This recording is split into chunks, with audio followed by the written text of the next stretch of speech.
Não é segredo para ninguém que Darth Vader era o ser mais temido da galáxia de Star Wars. Mais máquina do que homem, envolto por sua armadura negra e ameaçadora e adepto da misteriosa força, que aos olhos dos demais lhe davam poderes assustadores e místicos. Esses eram os pensamentos dos outros em relação ao Lord Sith. Porém, o que Vader pensava de si mesmo? Como ele se enxergava após a sua trágica e grotesca transformação? Afinal, ele teve seus membros decepados e sua pele derretida pela lava escaldante de Mustafar. Essa é uma pergunta que permaneceria um mistério se não fosse pelo livro Dark Lord: Rise of Darth Vader, ou em português, Senhor das Trevas: A Ascensão de Darth Vader, escrito por James Luceno. Sendo assim, vem comigo porque nesse vídeo de hoje iremos entrar na mente doentia de um dos maiores vilões da cultura pop e explorar todos os ferimentos de Darth Vader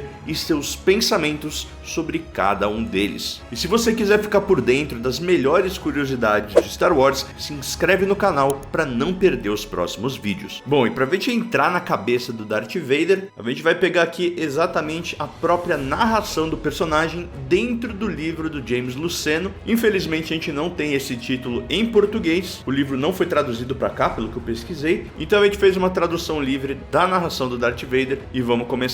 Desde seu nascimento, Vader sempre foi o símbolo máximo de medo e poder, mas por trás de sua armadura imponente e do seu capacete assustador existia um homem, preso em uma prisão de dor constante, física, emocional e espiritual. Em um momento introspectivo, enquanto vasculhava as ruínas do Templo Jedi a mando de Palpatine, Vader relembrou de seus inúmeros ferimentos e o que cada um deles o custou. Caminhar, por exemplo, já não era mais algo natural para ele. Cada passo era mais uma simulação de movimento do que uma verdadeira marcha. Ele lembrava amargamente do tempo em que era um mestre na construção e modificação de droides e naves, ajustando com precisão motores e membros mecânicos. E justamente por ter essa experiência prévia, Vader ficou horrorizado com o trabalho porco e amador que os droides mecânicos fizeram ao reconstruí-lo em Coruscant. Suas pernas de liga metálica inferior estavam cobertas por tiras de armaduras mal fixadas, semelhantes àquelas que ele usava na sua prótese do braço. O que restava de seus membros em carne e osso terminava em enxertos de carne ligado a módulos de controle nervoso, uma gambiarra dolorosa e imperfeita. O traje de pressão que cobria o seu corpo constantemente se prendia nos encaixes mal feitos dos seus joelhos e seus tornozelos. Suas botas, altas e pesadas, não se encaixavam bem em seus pés artificiais com garras. Ele já não sentia mais o chão sob seus pés. A sensibilidade elétrica havia sumido há muito tempo. E o pior, essas botas o forçavam a inclinar-se ligeiramente para frente, exigindo passos calculados e lentos sob o risco de tropeçar ou cair. Isso era como andar em um planeta com uma gravidade amplificada, onde até o simples ato de caminhar exigia o uso da força. Em seus momentos mais amargos, Vader pensava que seria mais digno usar uma cadeira repulsora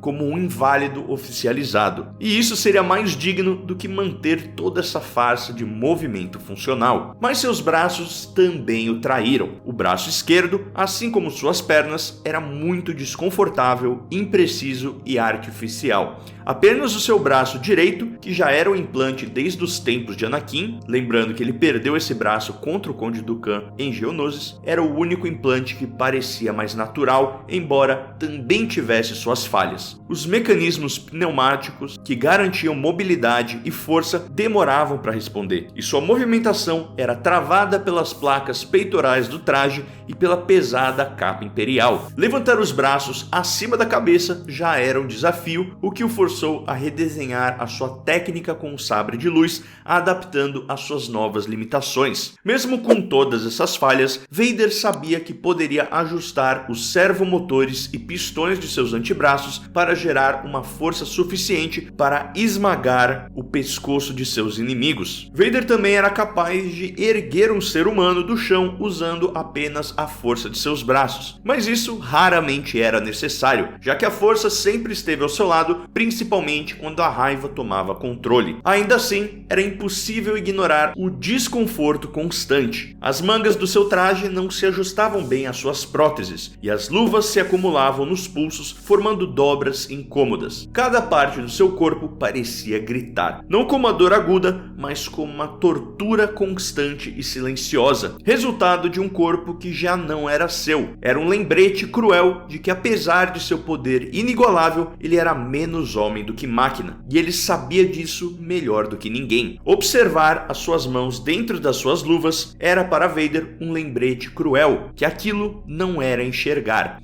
A máscara pressurizada que cobria o seu rosto era como uma focinheira para um cão raivoso. Os olhos arredondados, bocal curto, ângulos exagerados e uma cúpula que se projetava como uma antiga máscara Sith. As lentes escuras e avermelhadas protegiam o que restava de suas córneas e retinas queimadas, mas tinham um efeito colateral. Ele mal conseguia enxergar os seus próprios pés sem ter que se curvar quase 90 graus. Era como olhar o mundo por janelas distorcidas, onde tudo sempre estava um pouco fora de foco. E ouvir isso também já não era algo que ele estava acostumado. Os droides médicos até tentaram reconstruir a cartilagem de suas orelhas, mas seus tímpanos haviam sido completamente destruídos pela lava de Mustafar. Agora, os sons chegavam por sensores implantados em seu ouvido interno, registrando tudo como se estivesse debaixo d'água. O pior era que esses sensores captavam ruídos demais sem discriminação adequada, desde ecos, reverberações e chiados que criavam um ambiente sonoro completamente caótico. Muitas vezes, o retorno do som parecia uma tortura à parte, como se o próprio ar zombasse de sua condição. Respirar, por fim, era talvez a maior humilhação de todas. Seus pulmões queimados eram sustentados por um sistema mecânico complexo, ligado diretamente ao peito por um grosso cabo que saía de uma caixa de controle presa à armadura. Dentro de seu tórax mutilado, um ventilador artificial e tubos alimentavam o fluxo de ar. Já outros se ligavam à sua garganta para garantir uma respiração mínima, caso a sua placa torácica apresentasse falhas. Eu até já entrei em mais detalhes sobre o funcionamento da armadura do Darth Vader nesse vídeo aqui, e eu super indico caso você queira se aprofundar no assunto. Mas de qualquer forma, o sistema era frágil, sensível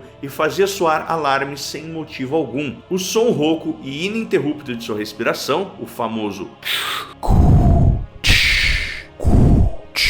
era um lembrete constante de que ele nunca teria paz, nem durante mesmo o seu sono. Dormir para Vader era quase impossível. Quando o fazia, era assombrado por memórias retorcidas e gritos que ecoavam de sua mente partida. Mesmo sua voz, que ainda conseguia formar palavras graças a tubos posicionados estrategicamente abaixo de suas cordas vocais, sua voz saía como um sussurro robótico. A entonação sintética e profunda era tudo que restava do timbre que um dia encantou Padme Amidala. Vader ainda podia comer pela boca, mas apenas quando estava dentro de uma câmara hiperbálica, onde era possível remover a peça triangular de respiração do seu capacete. Ainda assim, ele preferia a alimentação intravenosa e líquida, métodos mais simples que evitavam o desconforto de expor o seu rosto dilacerado. Para funções fisiológicas, catéteres, bolsas coletoras e sistemas de reciclagem lidavam com os resíduos, mas tudo isso apresentava peso e rigidez ao seu corpo, tornando o simples fato de se mover ainda mais difícil. A armadura peitoral que protegia os pulmões artificiais o mantinha curvado. O colar com eletrodos e o capacete, por sua vez, serviam para proteger os mecanismos cibernéticos que substituíram as vértebras superiores de sua coluna, todos conectados por um sistema que passava pelo seu crânio. Em cada aspecto de sua existência, Vader carregava não só a dor física, mas o peso simbólico de sua transformação. Ele já não era mais Anakin Skywalker, ele já não era mais nem um humano, ele era apenas uma máquina de guerra projetada para o terror, incapaz de sentir o mundo como um ser vivo. E o mais trágico de tudo